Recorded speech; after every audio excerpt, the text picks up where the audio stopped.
Good morning અને જય શ્રી કૃષ્ણ મિત્રો। આ તો આપણે સવારમાં પાર્લરે પહોંચી ગયા છીએ અને પાર્લરે પહોંચ્યા તો આપણે હેર કટિંગ આવી ગયું છે તો આપણે હેર કટિંગ ચાલુ કરી દીધું છે અને હેર કટિંગ કરી અને પછી આપણે એને બ્લો ડ્રાયર કરી રહ્યા છીએ।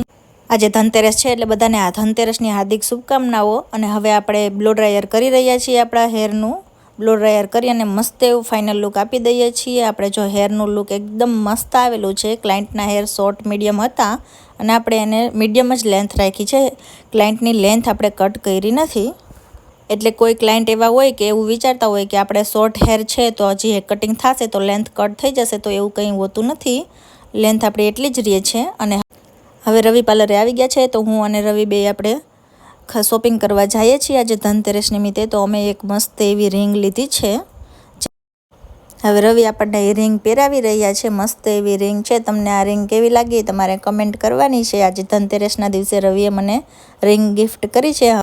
હવે આપણે આ જ્વેલર્સમાંથી નીકળી અને આપણે એક બીજા જ્વેલર્સમાં જવાના છીએ। ત્યાં આપણે એક પેન્ડલ અને એક આપણે નાની એવી બુટી પસંદ કરી છે તો એ પણ આપણે શોપિંગ કરી લીધી છે આજે ધનતેરસના દિવસે। પછી આપણે પાણીપુરી અને આઈસ્ક્રીમ ખાઈ અને પાછા પાર્લરે જવા માટે રવાના થઈ જવાના છીએ।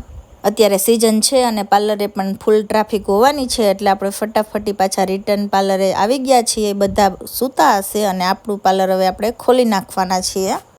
આપણે ક્લાયન્ટને રસ્તામાં હતા ત્યારે જ ફોન કરી દીધો હતો એટલે ક્લાયન્ટ પણ આપણે આવી ગયા છે અને આપણે એનું ફેશિયલ સ્ટાર્ટ કરી દીધું છે। એક પછી એક ક્લાયન્ટનું ફેશિયલ સ્ટાર્ટ કરી દઈએ છીએ। આજે તો હું પાર્લરે એકલી હતી, છબી પણ આવી નહોતી અને ક્લાયન્ટનો ઢગલો થઈ ગયો છે આજે તો। અને હું એક પછી એકના હેર કટિંગ, વેક્સ ને ફેશિયલ ને બધું મારે કરવાનું હતું એટલે આજ તો સાંજ સુધીમાં હું તો એટલી થાકી ગઈ હતી કે ન પૂછો વાત। આજ તો કેટલા વિડીયો એવા હતા કે જે આપણે લેવાના જ નથી। વેક્સ, ફેશિયલ, હેર કટિંગ બહુ બધા ક્લાયન્ટ આઈબ્રાના આવ્યા હતા અને આપણે એક વિડીયો લેવાના। તો આપણી પાસે બીજું કંઈ જ મૂકવા લાયક છે નહીં એટલે આપણે હવે રજા લઈએ છીએ વિડીયોમાંથી। હવે મળીએ કાલે નવા બ્લોગ સાથે। જય શ્રી કૃષ્ણ।